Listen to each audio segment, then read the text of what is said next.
வணக்கம் நண்பர்களே. மைக்ரோசாஃப்ட் எக்ஸலில் இது மாதிரியான மவுஸ் ஓவர் பாப்அப்ஸ் எப்படி செய்கிறது அப்படிங்கிறத பார்க்கலாம். ஸோ முதல்ல நீங்கள் ஃபைல் கிளிக் பண்ணுங்கள், அதுக்கடுத்தது ஆப்ஷன்ஸ் கிளிக் பண்ணுங்கள், அதுக்கடுத்தது குவிக் ஆக்சஸ் டூல்பார் கிளிக் பண்ணுங்கள். இந்த ட்ராப் டவுனில் ஆல் கமெண்ட்ஸ் கிளிக் பண்ணுங்கள். அதுக்கடுத்தது கொஞ்சம் ஸ்க்ரால் பண்ணி கீழே வாங்க.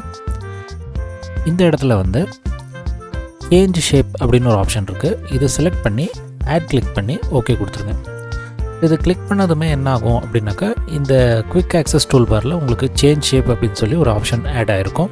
ஸோ இது உங்களுக்கு இந்த டைட்டில் பாருக்கு மேலேயும் வரலாம், அல்லது இந்த ரிப்பனுக்கு கீழே இந்த இடத்துலையும் வரலாம். ஸோ சப்போஸ் இது ஷோ பிலோ ரிப்பன் அப்படின்னு சொல்லி கிளிக் பண்ணோன்னா இந்த இடத்துல வரும். ஷோ அபவ் ரிப்பன் அப்படின்னு இருக்கும்போது இந்த இடத்துல வரும். இப்போ என்ன செய்யணும் அப்படின்னாக்கா, அடுத்தது உங்களுக்கு தேவையான டெக்ஸ்ட்டை நீங்கள் டைப் பண்ணிடுங்க. ஸோ இங்கே ஒரு டெக்ஸ்ட்டை நான் டைப் பண்ணியிருக்கேன். அப்புறம் அந்த செல்லை கிளிக் பண்ணி செலக்ட் பண்ணிடுங்க. அதுக்கடுத்தது ரிவ்யூ டேப்க்கு போயிருங்க, நியூ கமெண்ட் கிளிக் பண்ணுங்கள். இந்த கமெண்ட்டில் உங்களுக்கு தேவையான டெக்ஸ்ட்டை டைப் பண்ணிக்கோங்க. ஸோ அதுக்கடுத்தது இந்த கமெண்ட்டினுடைய பார்டர் இருக்குது பார்த்தீங்களா, இந்த பார்டர் மேலே கிளிக் பண்ணிடுங்க. இந்த பார்டர் மேலே கிளிக் பண்ணால் மட்டுமே இந்த ஆப்ஷன் எனேபிள் ஆகும். ஸோ பார்டருக்குள்ளே இருந்ததுன்னு வச்சுக்கோங்க, கமெண்ட்டுக்குள்ளே இந்த ஆப்ஷன் வராது. ஸோ இந்த பார்டர் மேலே கிளிக் பண்ணிடுங்க. அதுக்கடுத்தது இந்த ட்ராப் டவுனை கிளிக் பண்ணி உங்களுக்கு தேவையான ஷேப்பை நீங்கள் செலக்ட் பண்ணிக்கலாம். ஸோ இது மாதிரி இப்போ நான் இந்த ஷேப்பை செலக்ட் பண்ணிக்கிறேன்.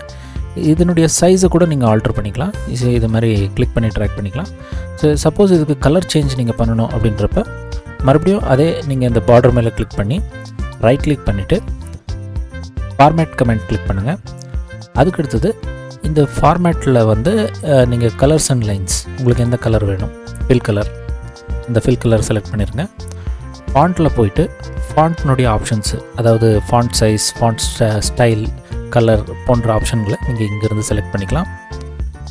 அதுக்கடுத்தது ஓகே கொடுத்துருங்க. ஸோ இப்போ பார்த்திங்கன்னா இந்த மவுஸை நீங்கள் வெளியில் எங்கேயாவது நீங்கள் கிளிக் பண்ணிவிட்டு மவுஸை இது கிட்ட கொண்டு போனீங்கன்னா அந்த பாப்அப் டிஸ்பிளே ஆகும் இது மாதிரி. ஸோ அந்த டெக்ஸ்ட் மேலே, அந்த செல் மேலே மவுஸ் வந்ததுமே அந்த பாப்அப் டிஸ்பிளே ஆகும். ஸோ இங்கே பார்த்தீங்கன்னா இந்த இடத்துல ஷோ ஆல் கமெண்ட்ஸ்னு ஒரு ஆப்ஷன் இருக்குது. சப்போஸ் உங்களுக்கு மல்டிபிள் கமெண்ட்ஸ் இருக்கிறப்ப இந்த ஷோ ஆல் கமெண்ட்ஸ் கிளிக் பண்ணிங்கன்னா எல்லா கமெண்ட்டும் பர்மனெண்ட்டாக டிஸ்பிளே ஆகும். ஸோ மவுஸ் ஓவர், அதாவது மவுஸை மேலே கொண்டு போனால் மட்டுமே டிஸ்பிளே பண்ணணும் அப்படின்ற பட்சத்தில் இந்த ஆப்ஷனை ஆஃப் பண்ணிடுங்க. ஸோ இப்போ என்ன ஆகும் அப்படின்னு கேட்டிங்கன்னா, மவுஸை அது மேலே கொண்டு போனால் மட்டும்தான் அந்த பாப்அப் டிஸ்பிளே ஆகும். ஸோ ஏதாவது ஒரு பர்டிகுலர் கமெண்ட்டை பர்மனெண்ட்டாக நீங்கள் ஷோ பண்ணணும் அப்படின்னாக்கா, இந்த ஷோ ஹைட் கமெண்ட், அந்த பர்டிகுலர் செல்லை செலக்ட் பண்ணிவிட்டு ஷோ ஹைட் கமெண்ட் கிளிக் பண்ணிங்கன்னா அந்த பர்டிகுலர் கமெண்ட் மட்டுமே டிஸ்பிளே ஆகும். சப்போஸ் இந்த கமெண்ட்டை நீங்கள் மறுபடியும் எடிட் பண்ணணும் அப்படின்றப்ப, ஸோ நீங்கள் இந்த கமெண்ட்டை செலக்ட் பண்ணிவிட்டு இந்த இடத்துல எடிட் கமெண்ட் இருக்குது. இந்த எடிட் கமெண்ட் போனீங்கன்னா மறுபடியும் அந்த கமெண்ட்டை எடிட் பண்ணிக்கலாம். ஈவன் அந்த ஷேப்பை கூட நீங்கள் சேஞ்ச் பண்ணிக்கலாம். மறுபடியும் நீங்கள் இந்த பார்டர் மேலே கிளிக் பண்ணிவிட்டு உங்களுக்கு தேவையான ஷேப்பை நீங்கள் செலக்ட் பண்ணிக்கலாம்.